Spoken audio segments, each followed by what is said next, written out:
Hello, everyone, and welcome to an all-new episode of Deep Cuts Live. I'm your host, Antoine Reid, and if this is your first time watching, just make sure you hit that subscribe button or follow button on whatever platform you're on. Today, we have two guests. So these are guys that I've known for a while now. They are just super content creators. They've done a film called Hand Rolled, which was a film all about cigars. That's the title, but it was basically kind of showing you how cigars really kind of took hold, especially here in the US. So it's definitely a different side of the industry than we typically talk about, but I think it's going to be super interesting to kind of get their perspective on content creation and video stuff and just their experience with the cigar industry. So let me bring them on. Hey guys, how are you? Hey, how's it going? Yeah, I was trying to think yesterday, like when was it that I first met you all? And I know where, I just haven't been able to pinpoint the year.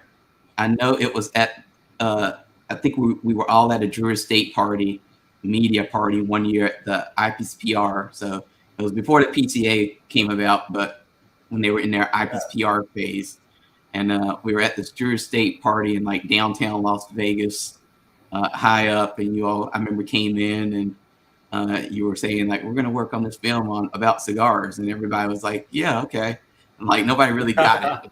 It's like, sure. Like, you know, it was before video really took hold. It was like Instagram was still pictures, and it was like, you know, in this early iteration, and TikTok wasn't around and all this other stuff. So, you know, the idea of creating a documentary around cigars to, I think, a lot of people in the industry, which is a little bit traditional and kind of, you know, a little bit slow to catch up with the rest of the world. It kind of felt like out there. So so I think everybody was like, okay, sure.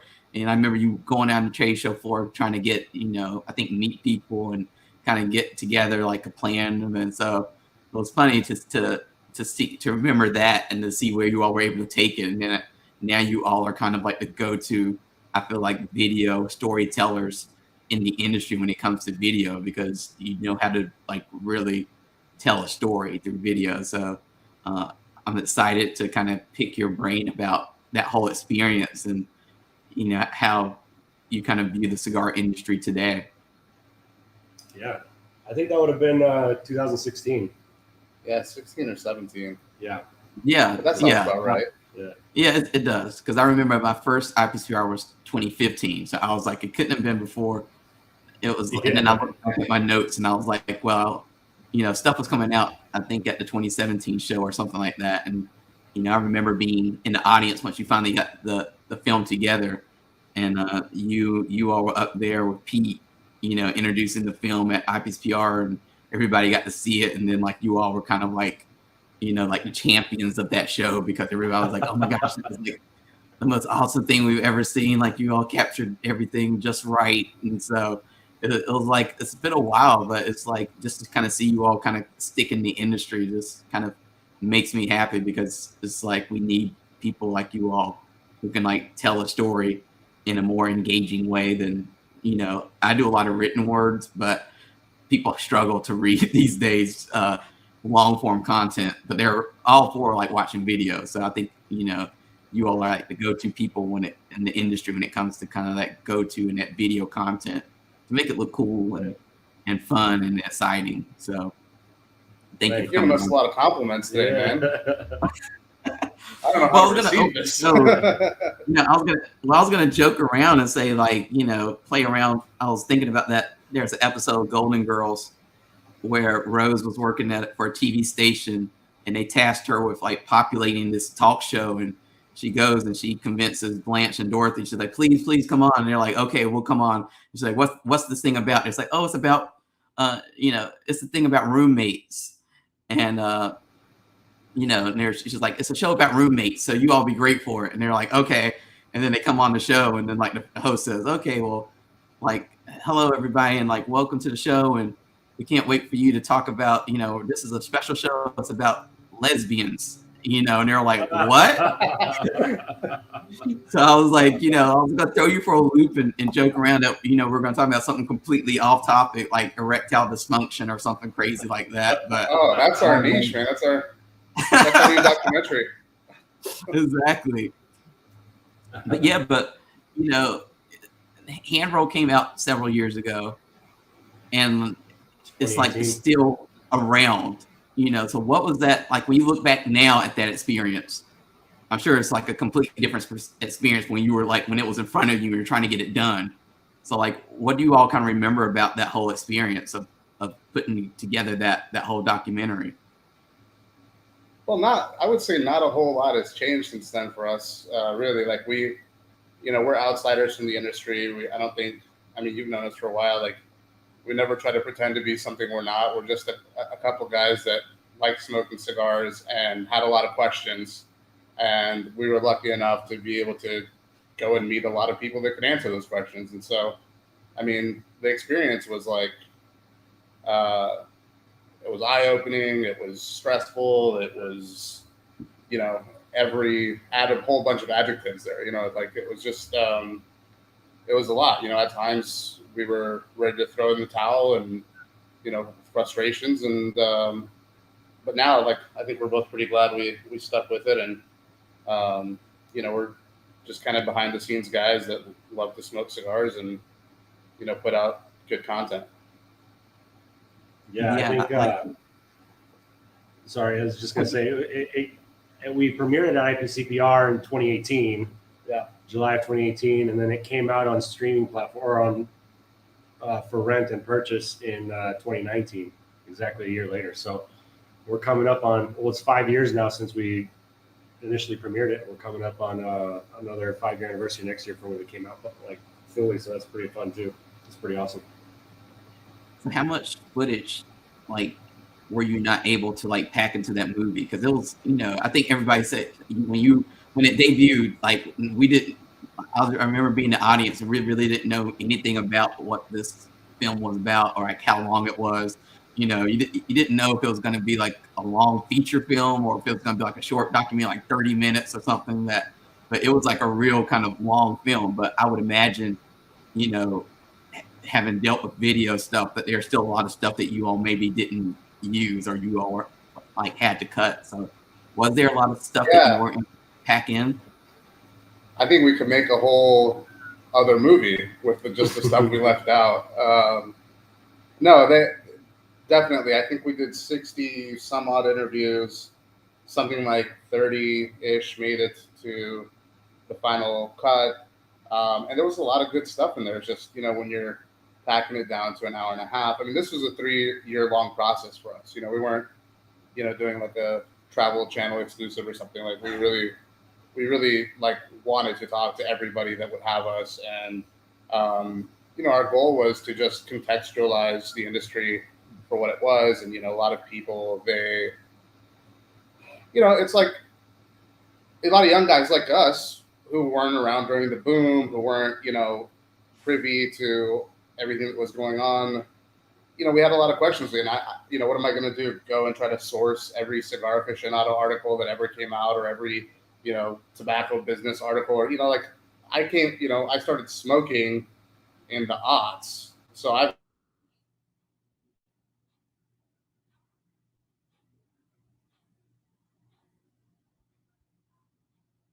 cut out. There we go.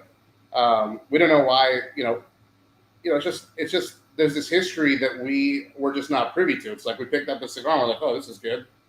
Why are we smoking this? Aren't cigars from Cuba? You know, like a whole bunch of questions that went unanswered for a long time. So that was really like the fun part is, you know, going and asking these questions. But like you said, you know, I think we had something like 100 hours of recorded footage.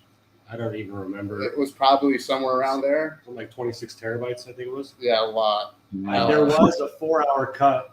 There was a 4-hour movie originally. It wasn't clean. It was just 4 hours total that we kept watching. I think we watched it with Pete at his house maybe 3 times in 2 days. Yeah. Like we just kept watching it over and over with him, and then with our editor, taking notes, and then cutting it down to an hour and a half. At one point, you know, we gave it to Edward Acoma, who's the lead editor on the project. Mm-hmm. And I told him, look, man, I'm too attached to this. You know, I think all of this is good. I need you to go and shave it down to like 2 hours or an hour 30. And so he did just that. I left it with him for like a week or something, came back, and he had trimmed it down. And I'm like, thank God somebody did this, because I don't, like a lot of it was duplicate, because a lot of people, when you're talking, especially historically, about the past, people are going to have very similar, um, you know, takes on a lot of the stuff that happened. So it was just really about narrowing it down to the best takes and the best, um, it's sort of like a puzzle. It's got to all kind of fit together. And so Edward did like a phenomenal job of cutting it down to something that was shorter, but still, I think, comprehensive.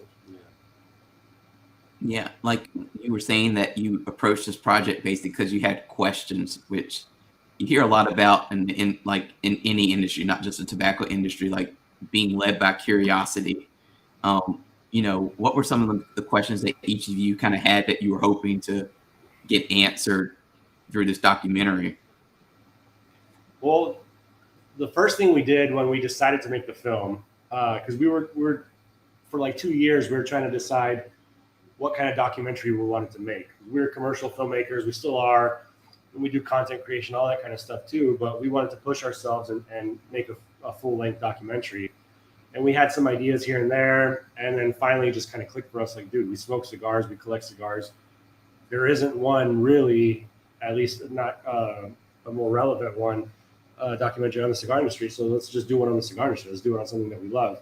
So the first thing we did was we talked to our local tobacconist at Perfecto, Rev at Perfecto Lounge, and he told us about the FDA, and that's the biggest eye opener for us. Like, we had no idea the FDA was such an issue at the time. This was 2016, I think, when we first. Yeah, like maybe early 2016. Yeah, January 2016 is when we first started talking about it. So it's like all these looming things going on, and so originally the movie started out with the FDA kind of being the main bad guy and kind of centered around that. And we quickly realized we needed to shift the focus off of that, and that needs to be a piece of the story, but not the main story. So our questions then were FDA heavy with everybody at the beginning, trying to learn more about what the FDA is doing, what the overreach is going to be. And then, of course, not primarily, but then primarily learning about the tobacco industry, learning all these family histories and just everything that's involved, because we only knew what we knew. Like the typical cigar smokers, you can pull up a video on YouTube here and there, but you don't really know that much at the end of the day.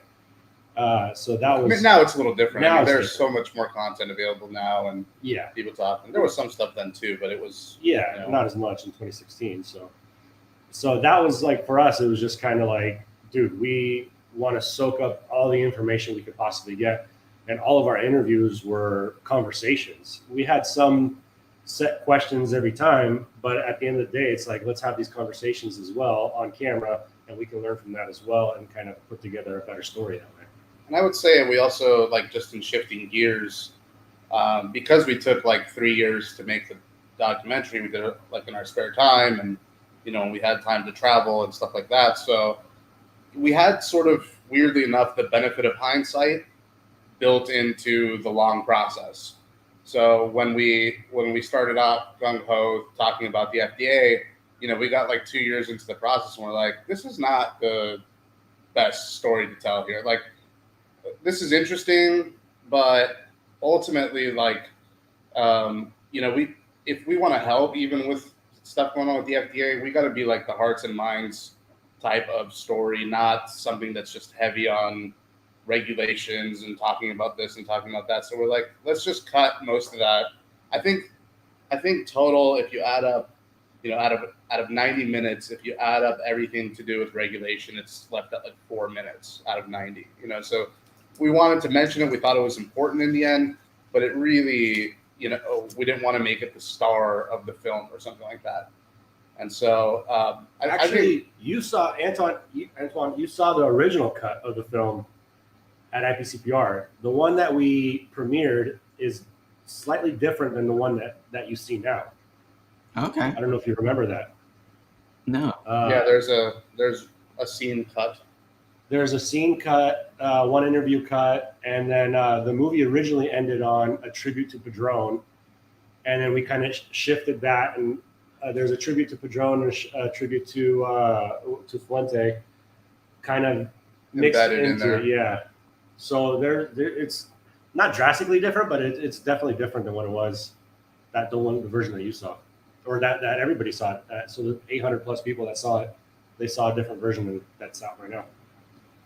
That's But yeah, I always mean, like as far as interesting to know that there's like a whole nother version that lots of us who were in that room may not know, that there's like, like you said, like a newer version that we could watch and consume all that information again in a different way. Yeah. I wouldn't say it's drastically different though. I mean, maybe in total, 5 to 7 minutes was changed throughout the whole thing. But for the nerds out there, look out. There's an OG director's cut out there somewhere. Yeah. Yeah. So you're talking about several things in that last answer, but one of the things is that, the role that Pete Johnson played in this project. And I know with stuff that's happened in the industry in the last couple of years, it's like Pete Johnson has really become like this tour de force, this voice in the industry.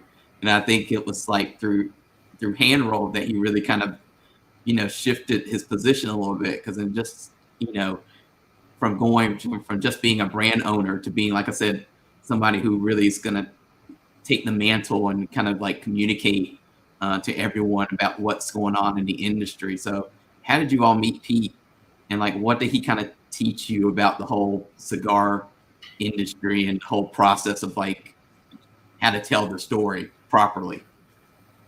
Well, we met Pete at IPCPR just like everybody else. I'll tell you, originally, I don't remember the gentleman's name that used to work at IPCPR at the time. He quit shortly after. But we reached out when we had the idea. Again, nobody knew who we were. We hadn't done anything notable in the cigar industry. They graciously let us in to IPCPR, and not only that, After vetting us pretty heavily. Oh yeah. But they let us in, and not only that, they walked us around the floor and introduced us to all these manufacturers. So all we had was a little printout that we did that kind of said, "Hey, we're trying to make a movie on the cigar industry," and that's it. So the very last day, we saw Pete in one of the seminars, and we're like, "Dude, that guy looks kind of cool, covered in tattoos. I have a couple myself," and then I'm just like, "We need to talk to him. He seems like the kind of guy that would be closest to our personality, really." We also smoked a lot of cigars leading Yes. up to there, but Yeah. So we kept trying to go to his booth. He was always swamped. And it was the very last day. The trade show had ended, and they were packing. Everybody's packing their booths, as you know, happens on the last day. And we saw Pete. We were walking by Pete's and randomly saw him like just by himself for a few seconds. checking his phone. Yeah. So Steve's like, "Let's go talk to Pete." I was like, "Nah, he's probably tired. He doesn't want to talk to us, whatever." Finally, he convinces me to go. We go over there, just introduce ourselves really quickly. "Hey, this is what we're trying to do with this film." And he immediately said, "Go home and watch Psalm." Yeah, like 3 movies he gave us. Yes. Go home and watch these 3 movies. And if you can make a documentary as good as those about the cigar industry, they're all wine documentaries. If you can do anything as good as that, then I'm in. We're like, okay. So we went, we watched, we're like, oh yeah, we'll do it better than that. Like at the time, whatever, cocky. But That's just called believing in yourself. exactly. And then we called Pete back, had a conversation with him, which I still have the recordings from those conversations. Don't tell him. And we're just like, "Hey man, yeah, we can definitely do it." And he goes, "All right, I'm in." Gave us a little bit of money, our first money to start off, which we immediately used to buy better cameras and equipment. Better gear, yeah. We had the camera, but we bought better gear And then funded our first trip to Nicaragua with it. We were in Nicaragua a month later. But we went to Nicaragua without any interviews, without anything lined up, really. I mean, we were going to go to Perdomo. We did go. Well, yeah, we did. But going into it, we didn't know who we were going to meet. And that all kind of snowballed once we got in country. We met people randomly that got us into Puro Sabor, the festival out there, which then snowballed into a ton of interviews and more relationships. And once you started getting into people's homes, if you will, into their factories and sitting down with them and interviewing them, and they got to see what was going on, then everybody started vouching for us to other manufacturers, and that's what made it a lot easier for us to start. But it all started with Pete randomly meeting with him and him believing in us and wanting to be a part of it. Well, and I'll say this too. Pete's a funny one because when we had that conversation, he was just kind of like, you could tell he was just kind of vetting us, he didn't trust us when we first met, because when we had scheduled to go to Nicaragua, there was the Pura Sabor Festival, and we were like, hey man, could you get us into that, blah blah, and he's like, nah, you got to figure it out. Which honestly, I don't blame him. It's like, what are you gonna do? Stick your neck out for a couple guys you don't know? Like, he gave us money. He's like, there's no sticking your neck out when you just give some money. So he got us there, but it was almost like, hey, if you can figure this out, you're probably good enough to do this, And so it was an interesting thing. And the other thing about him too, that was like, that immediately like built trust as far as we were concerned, because one of the things you never want to do with a money person in film is give them any sort of promises for creative license. And so Pete, like from the get-go, was like, look, man, I don't even need to be in this thing. Like he's like compare.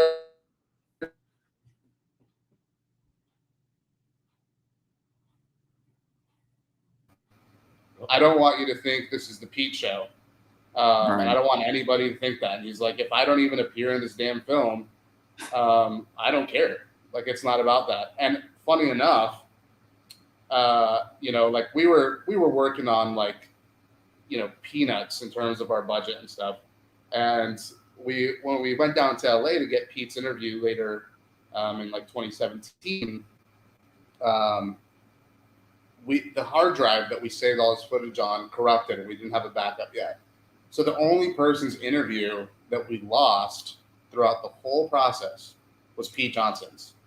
And we literally 2-hour interview. Yeah, 2-hour interview. We literally had to berate him over and over to let us get a second interview. He's like, well, then I'm just not going to be in the film. Fuck it. Like, it doesn't matter. You'll do fine without me. And we're like, no, man, you need to be in this film.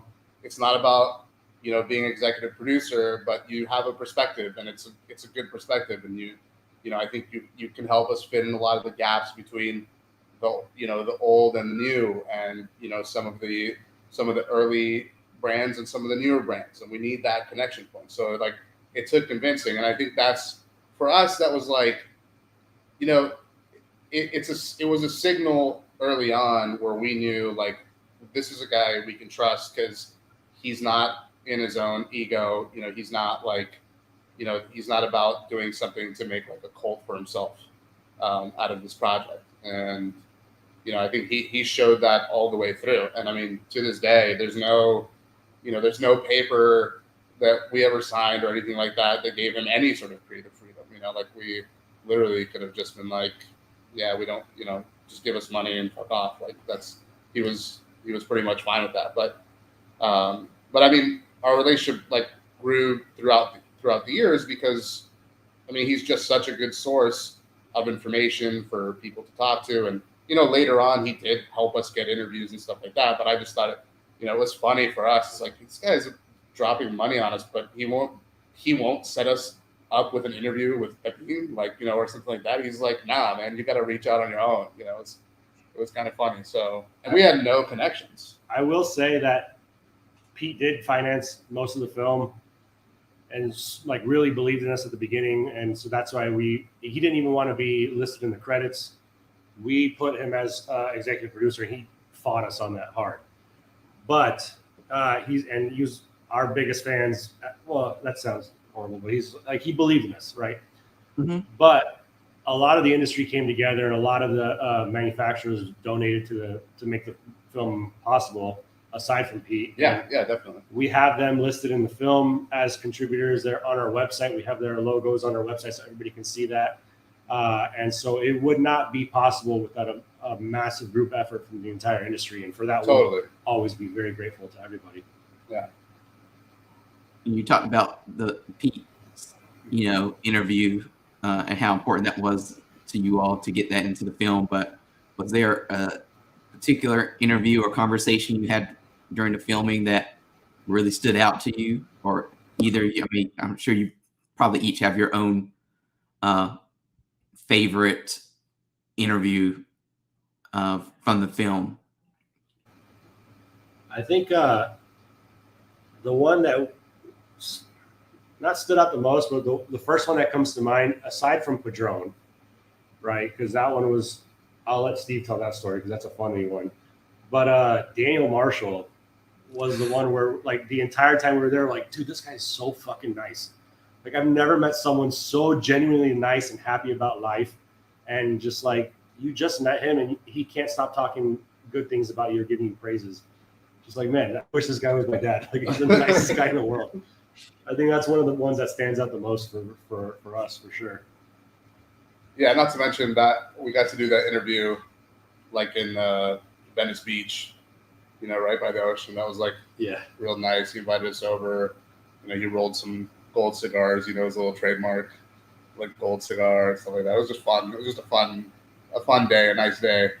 But I mean, yeah, you know, this is a tough one because not to say that this interview was more important or more whatever than anybody else. It was in a weird way an honor for us to be able to do like, you know, Jose Orlando Padron's last interview that he ever did. And, you know, again, you know, the way that interview came together was funny, you know.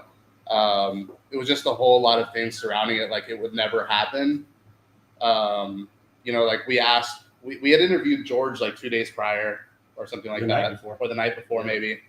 And, you know, we were like, hey, do you think your dad would, you know, want to just come on for like 20 minutes? We'll come back. And he's like, nah, I don't think so. Like he didn't even want to ask him, which we're like, yeah, we get it. Whatever. It's fine.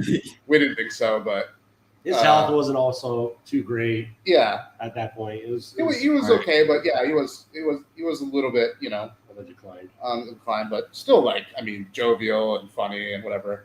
But what had happened is that night when we filmed with George, when we started filming, the phones kept going off in his office, like because we were filming in basically they have like a little like foyer or lounge sort of area when you go to their Miami like factory. I guess it's not a factory, maybe it's just like their headquarters. Yeah. And so we were sitting in there and we'd just have to pause every couple minutes because the phone would ring and you could hear it. And so George just gets up, like walks to the back and just like rips the phone out of the wall. I mean, he doesn't rip it, but he just like unplugs all the phones and then turns off his phone. And we start getting this, you know, we start doing this interview and, you know, we go for like an hour and 45 minutes and then we sit and we have some scotch afterwards as we're cleaning up. You know, he pours us all some scotch and we're sitting and talking and bullshitting and, you know, just having a funny conversation. And he's like, you know what, man, turn the cameras back on. I got more to say.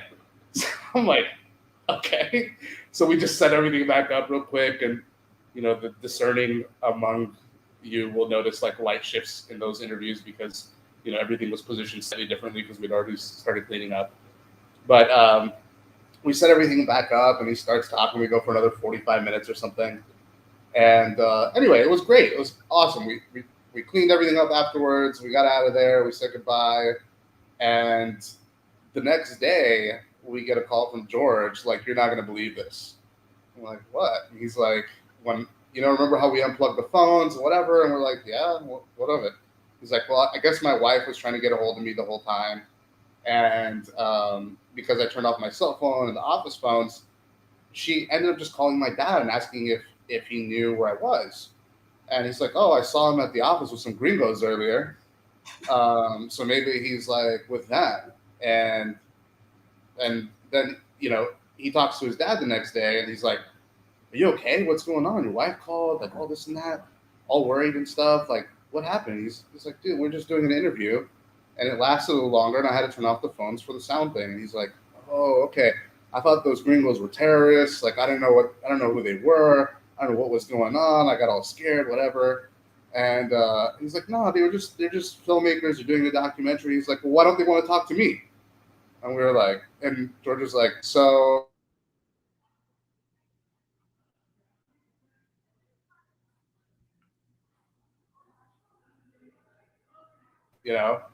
And that's like the story of how we got the interview with Jose Orlando Padron. He thought we were some, he thought we were thieves or terrorists or something, which, I mean, Serge is close. Ukrainian, so he's got like a face that kind of says I'm doing something auspicious at all times, but suspicious?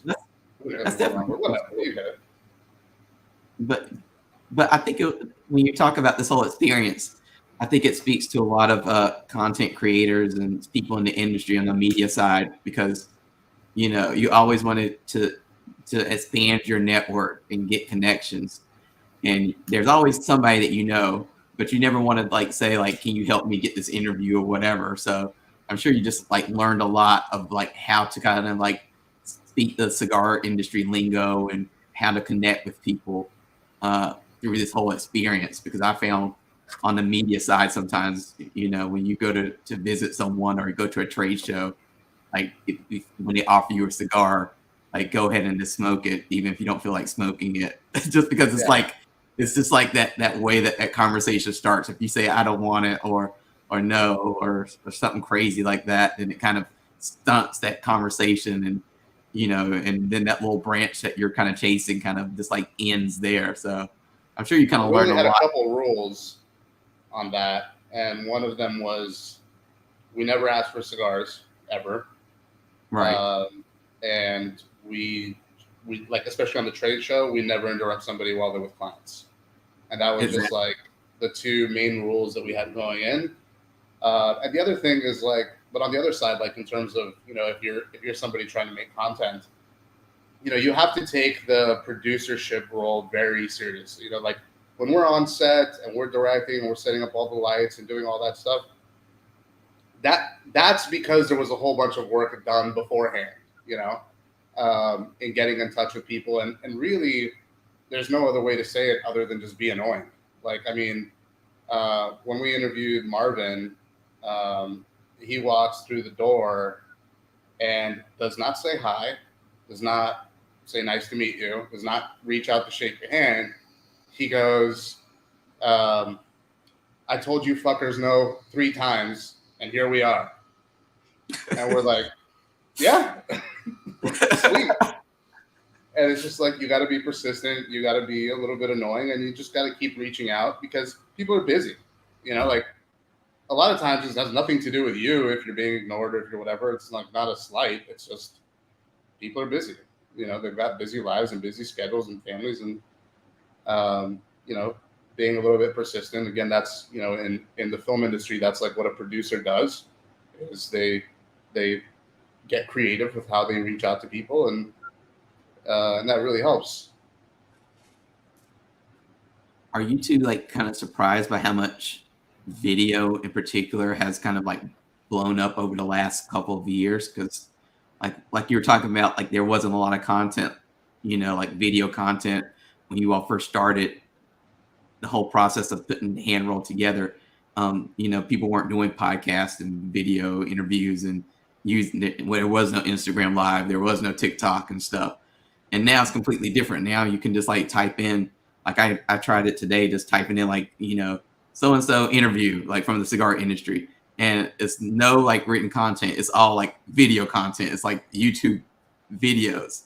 So are you kind of like surprised by how much video has kind of like taken over as like the go-to medium for media people?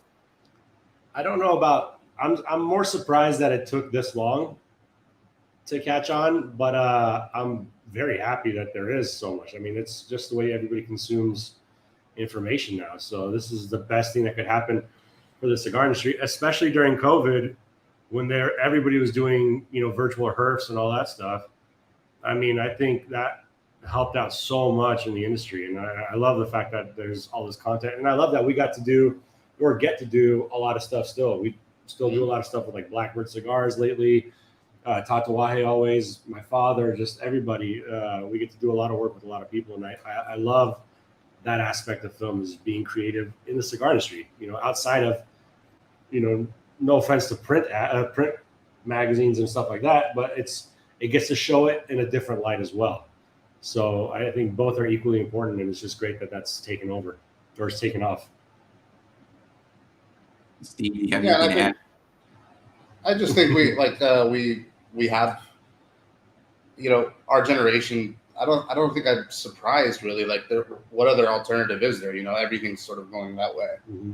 and so I'm just glad that we had the opportunity to find out that there wasn't like something like hand rolled out in the cigar marketplace. And I'm glad that we got to be the ones that got to go around and ask all these questions and meet the people and do this, because I feel like, again, I think our not to sound whatever, but like our hearts were in the right place in doing this. Like, we don't you don't see me or Jesse in the film. Aside from there's like a 3 or 5 second cut of us like lighting a cigar for B-roll, but like you don't hear my voice, you don't hear his voice. It's not about us. It's like we don't have anything to add. Like, let's let the people that are doing this day in, day out speak. And so I'm just glad that we got to jump on that train, early. But yeah, I'm not really surprised. Like, it's sort of how everything's going. Basically, we paved the way for video. We're solely responsible for saving the cigar industry. You're welcome. You're welcome, cigar industry. Without us, you guys would have nothing. No. No, but we got so lucky. We got so lucky. Right. But I do think you all like really led the way in terms of like video, because now that, I mean, like you said, that is the standard. Like, I still work in print magazines, but it's really hard to get people's attention and to get people to read through, a long form article, because you can see the analytics. They only read through like a minute and some odd seconds worth of a 5-minute article. So you're like, are they just like skimming it, or like, are they super readers? It's like has everybody learned how to speed read all of a sudden? And so they don't get that information. But I found like with interviews and like, when they're live and people can interact and they can see people's faces, it just seems to, that's the kind of content that kind of really drives, I think, results these days, because people want to hear people's voices. They want to see their faces. They want to see how they interact, and they remember those stories a lot better if they're delivered through this medium than if it's written, like I said, in a written format. At least in my opinion. Yeah, I agree. You get to hear the stories of the industry from the mouths of the people that are in it day in and day out and paving the way for the industry. And I think that's what makes it so impactful, is that you're hearing the stories from them, it's not secondhand stories, And I also I think there's a place for. Sorry, go ahead. I was going to say, I like what you were saying about putting the person being interviewed in front rather than putting you all in front, because you could have easily made it about you and made about this like personality driven thing that it's like, here we are and we're doing this. But like you said, in this film, it's like you all take a complete back seat to everybody who's being interviewed in the conversations. And I remember, people being front and center in the interviews, and like you never really think about the other voice asking those questions. You just think about how they're responding and like their reactions and stuff like that. And I just think I think a lot of media people today can learn from that, because so often we want to insert ourselves into the conversation or make the story about us or the video about us, when it should be about whoever, the product that we're trying to promote, or the company we're trying to promote, or the person we're trying to interview. Yeah, I think too, on that side, I mean, there was no iteration of hand rolled where we thought we were going to be like front and center or anything like that. But it was also, you become sort of like the people that you hang out with, and in that sense, we took it only emphasized this idea for us in talking to Pete, because if anybody, if it definitely would have been Jesse or I that would have been front and center in this, but like, I could see some manufacturers, if they were in Pete's position, being like, well, I'll be the interviewer, and we can go do this, and like, you'll see me front and center and this and that. But like, it was just really helpful that there was just nothing like that with Pete, and so it just re-emphasize that commitment to make it about the industry and not to make it about anyone. And so, like, you know, big credit to Pete there, because he could have just been like, it's my money, it's my thing, you know. At the end of the day, also, we are both horrible on camera. As interviewers, like this is fine. This is a conversation. If you look back on our Instagram, where we try to do like videos just to keep people interested in the project, and you see either Steve or myself on camera, it's horrific. So we didn't have the ego there, and we don't have the on-camera personality, which is the best thing that could possibly happen to this project. So we got lucky in a lot of ways. You're talking about some of your work, like you've done, like with Blackbird, which was a really cool kind of commercial, kind of promote some of their products that you were helping them kind of put together, video-wise, which made me kind of think of content today. A couple of weeks ago, we had Lisette Perez Carrillo on here, and she was talking about marketing and video, and how her daughter was telling her, you know, Mom, the video's too long, and you know, it might be like a 2-minute long video, and she's like, it needs to be shorter. She's like, yeah, it needs to be shorter, and then she makes it like a minute long, and her daughter's like, can you make it shorter? And she's like, shorter? Like, how do we fit everything in that? But that's kind of like where video content is. I think it's because of TikTok has like trained us to be like, you know, that flip, like we're just on our phones, this mindlessly flipping through content. Like, how does that shift in content from long form video to kind of short form video, like burst, I guess you could call it? How have you all handled that, and how has it kind of impacted how you all have approached storytelling? Well, I think there's a balance, and there's room for both things. You know, you have to be mindful and cognizant of your platform. And so, like, you know, if you look for Blackbird, for example, we did a video that's like 2 minutes long, and it lives perfectly on something like YouTube or Facebook, you know, and the people that are, you know, it's not so much the people, it's more like when you're browsing YouTube, you're ready for something that's 2 minutes long. When you're browsing Facebook, you might be ready for something that's 2 minutes long. When you're browsing TikTok, you're not ready for something that's 2 minutes long, you know?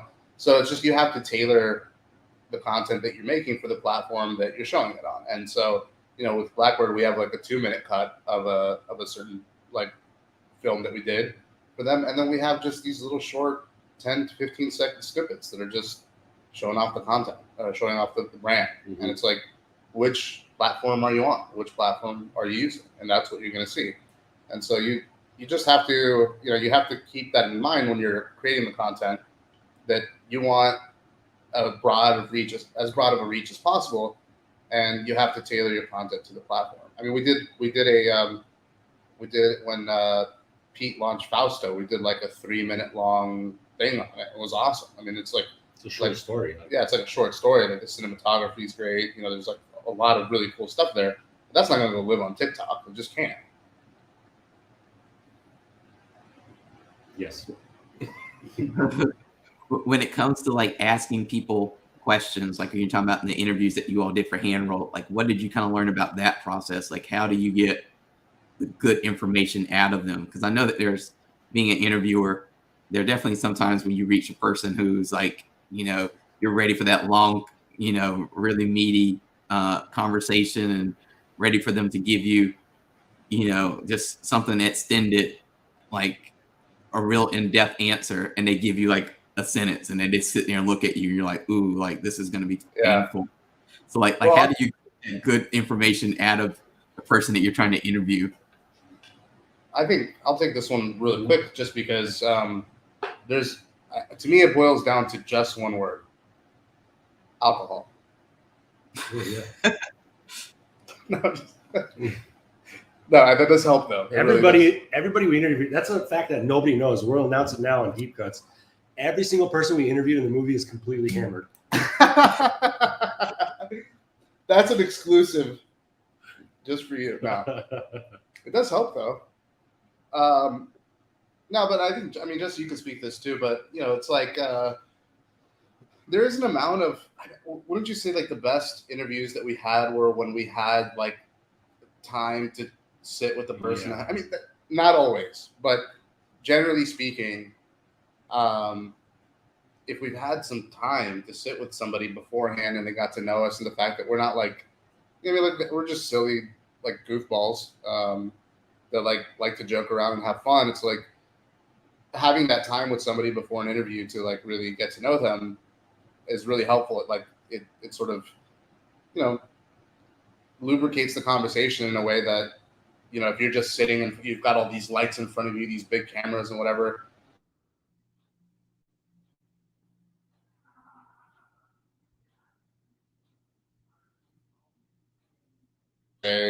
Drink some whiskey, you know, and get to know that we're just like two dudes. Yeah. I think that just makes for a much better conversation then, because you get to kind of warm up to and ignore the lights and ignore everything, and, you know, and then making it a long interview too. Like none of our, I don't know, we had a few that were a little shorter. Lito Gomez was one that was like, all right, I'll give you 15 minutes. And then, I mean, seriously, like it was during the... Not because he was like being an asshole, just because it was during the Pro Cigar Festival. Okay. And he was just like rushed. I mean, everybody was after him for his time. He's just like, what are you guys, a vlog? Like, I'll give you 15 minutes. Yeah. It wasn't rude at all, but it turned into what? Like an hour almost, 45? Yeah. Like once we started, we're like, all right, Steve did all the asking of the questions. Like he did great with, you know, facilitating those conversations and getting questions out of nowhere for, you know, everybody that we're doing stuff with. But with Lito, is like, all right, we got 15 minutes. At the end of the 15 minutes, like, hey man, we want to be respectful of your time. He's like, nah, just keep going. We'll just keep going. So stuff like that was huge for us. So as soon as people saw that, hey, we're having conversations here, and it's not like there's no other narrative behind what we're trying to do here. We're just trying to tell everybody stories. That warmed people up as well to everything that was happening. Well, and it's like also do people the honor of doing the research. Mm-hmm. You know, like don't show up and not know who this person is. You know, like, you know, have a general idea of their background and have, you know, something, you know something about them, and then the questions that you can ask are a lot more poignant. You know, that you can get to like the human side, which is sort of what we always try to do, is just show off the human side of everybody that we interviewed by just knowing something about them, knowing, you know, like we read every article we could find on everyone before we interviewed them. You know, we did, you know, we watched videos if they had them up. You know, just do some research, because at the end of the day, if I think people kind of go into their script if they feel like, you know, you're somebody new. Like imagine meeting somebody at a party. You know, like how many new cliches are you going to think up of before the party? It's like, you know, you meet somebody, you tell a story here or there, and you've probably told that story 1,000 times. And so for us, it was like getting people out of the mode of just telling those stories that they've told 1,000 times and telling us new stuff, or getting emotional or whatever. You know, it's like, you know, I mean, when Nick Perdomo talking to us about his dad, and I mean, he broke down and cried, and I mean, that was impactful for both of us too. It's like, you know, that's human. You know, like give them the space to answer the questions.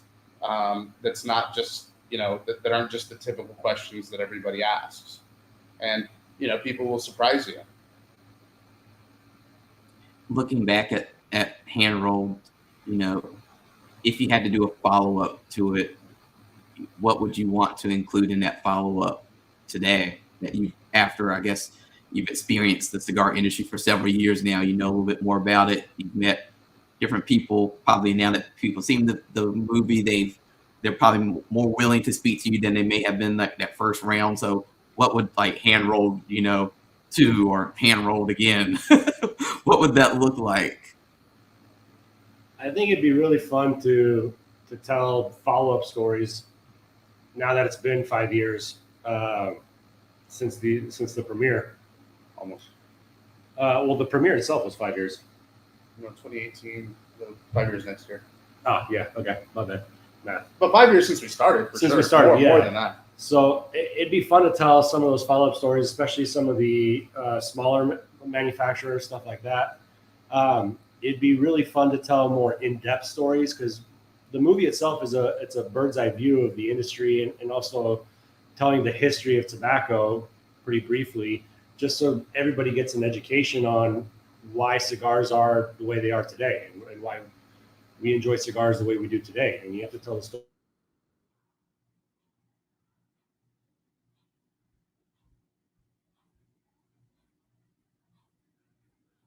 Or, you know, Peru or whatever, like we at that time we couldn't. So that would be fun to really dive into more stories and more countries and more people that we couldn't get on the first cut, get them into the second cut if that was to happen.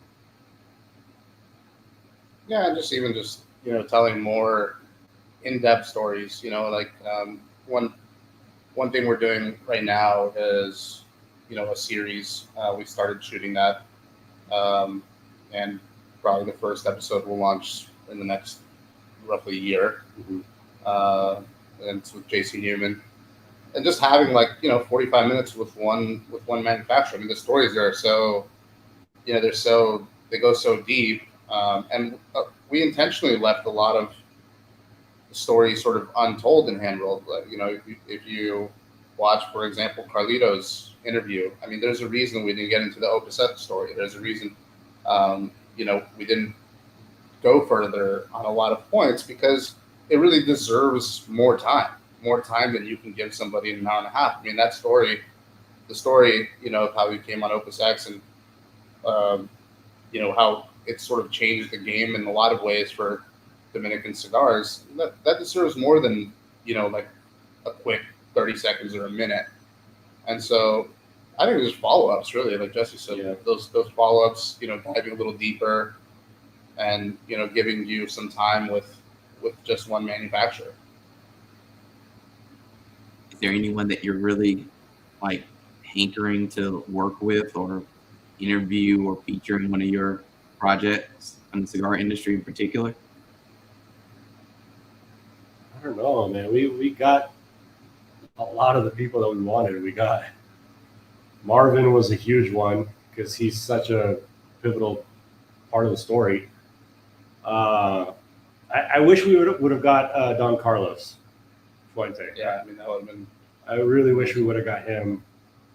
But he passed the same year that we started working on the project. So we hadn't even started filming. We did a year of pre-production before we even started filming, and he passed during that year. So in August, and we started shooting the following January. So yeah, that's probably the one that we would have really wanted to get that we couldn't, and we'll never get, unfortunately. But there's a lot of, you know, I don't know that I would just narrow it down to one, but there's a lot of fun stuff happening in the industry, you know? Yeah. A lot of newcomers, a lot of, you know, people doing interesting projects, and, you know, it's changing, and so that would be fun. But really, I don't know, it's the format for, like, documentary, the way we think about it, and not to say that any other way of doing it is wrong. It's like, we don't want to have like a, you know, a travel show or something where we show up for a day and, you know, we shoot something and we make a thing out of it or something like that. It's like, we want to tell, like, the in-depth story. We want to reach the human side with people. We want to, like, push them to hear the stories that, like, they don't just tell, you know, at every party, at every gathering, and whatever. And so it could be interesting, you know, that there's probably people that will come across in the process that I would just not even think to give you in this answer, you know. But I don't know, like, I can't narrow it down to just, you know, like, one, if there's one person. I don't know. There's a lot of people. You know, as we usually get down to towards the end of the show, I usually like to ask several questions that are more like advice, so you all will be able to give the listeners and watchers. Is this where we log off? No. This is where you give advice. I ask you the question, and then you can give people advice. But the first question is not advice, but what's your motivation, or what's your why in all of this, and what you do, and just so in content creation and being creative people, what motivates you to do what you do?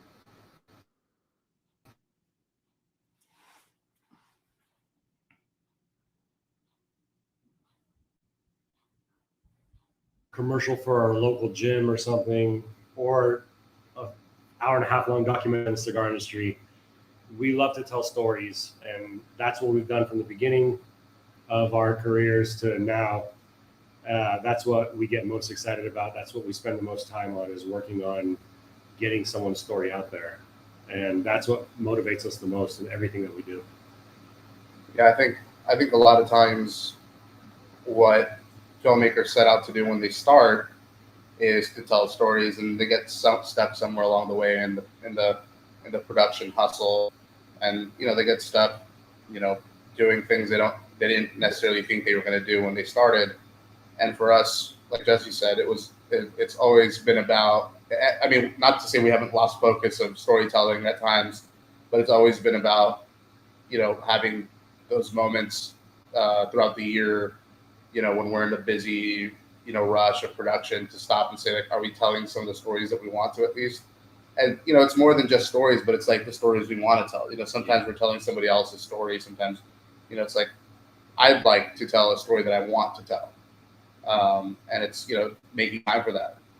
Like, that's really the drive there, is, do enough work so that you can get back to the thing that you set off to do in the beginning. And the last question is, what advice I guess one piece of advice do each of you have for other content creators and creative people out there? Oof. That's a tough one. Don't suck. No. I mean, it's find what you're good at.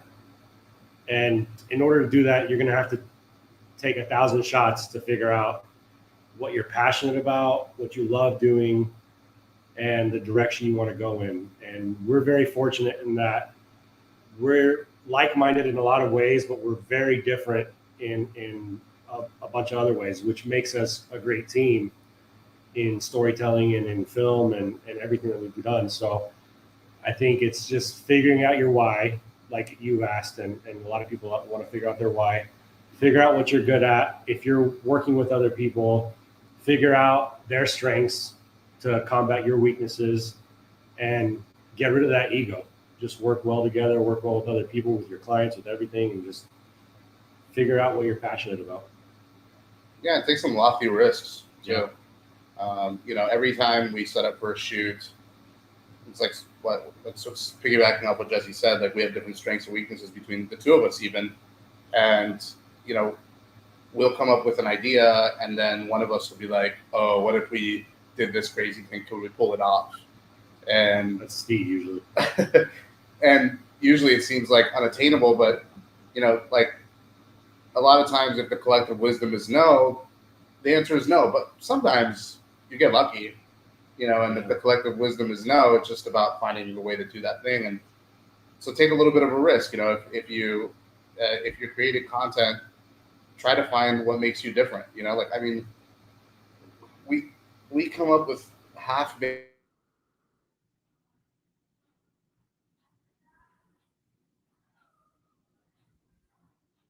Just try it. Like,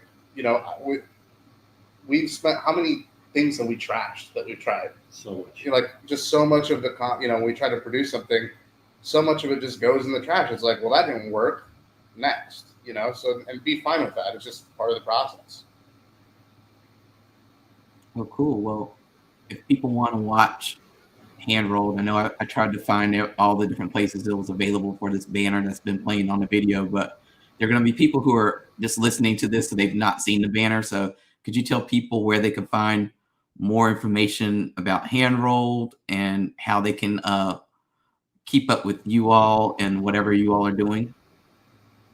Yeah, I mean, we have our Instagram, which is @handrolled. The film, like the banner says, is on Amazon, YouTube, Apple TV, also Google Plus. Google Play. Yeah. I think that shifted to YouTube Google Plus or something now. I don't know. Google did some stuff. Google it and you'll find it. Yeah. You could also just go to handrolledfilm.com/watch. Yeah. And we have DVDs on there for countries that don't get it on the platforms that are listed on. So is it handrolledfilm.com or handrolledmovie.com? Sorry, handrolledmovie.com. That's how long it's been since we've done a podcast about the movie. /watch. But yeah, and I mean, reach out. Anybody that has questions, we always respond to every single message we ever get on Facebook or on Instagram. Even the dumb ones. Even the dumb ones. Even the haters. But yeah, like we respond to everything. So if anybody has any questions on the movie, like it's not above us to like take a phone call or do a Zoom call or something and just chat about the film or point people in the right direction or whatever it is that we can help with. We love talking about it. Well, awesome. Well, I enjoyed having you both on. I know we've been talking about it for a while, so I'm glad that you all were able to come on today and talk about Hand Rolled and just talk about content creation in general. So thank you both for taking an hour and 36 seconds out of your day to speak to me and speak to the audience about your work. And like I said, I always enjoy seeing you all out in the wild, and I enjoyed seeing you all in Vegas a couple weeks ago, and hopefully you all recovered quickly from that whole experience. But yeah. Yeah, so thank you both for coming on today, and thank everyone for watching. If you're watching on Facebook, YouTube, Twitter, just make sure you hit that like or subscribe button. And if you're listening to this on any of the podcasting platforms, just make sure you also hit that subscribe button and leave a review, because reviews help to improve what I do here, and there's always room for improvement. And if you missed any of this episode or any of the other 101 or so episodes that are out there of Deep Cuts, you can find all those episodes on deepcutslive.com and on YouTube. So there's a lot to catch up on, obviously. So we'll have to have you both back at some point in the future. To now that we've gotten the hand roll conversation out of the way, we can talk about some other fun stuff. You know, I always have like fun conversations with you. I don't know if it's like appropriate for a podcast, but I know that there's a lot that we can talk about. So I definitely would like to have you all back on it at some point in the future to talk further about things. But thank you for coming on, and thank everyone for watching. Yeah, and next week we have a whopping 3 shows. So we have Rick Rodriguez from West Tampa Tobacco Company. I mean, we just have, like I said, so many people that I've been chasing down for a while. So you'll definitely want to stay tuned for all of that, all of our guests. But he's the next show. He's on Monday. It's a special day. So, so tune in for that. So until next time, everybody, thank you for watching. And until next time.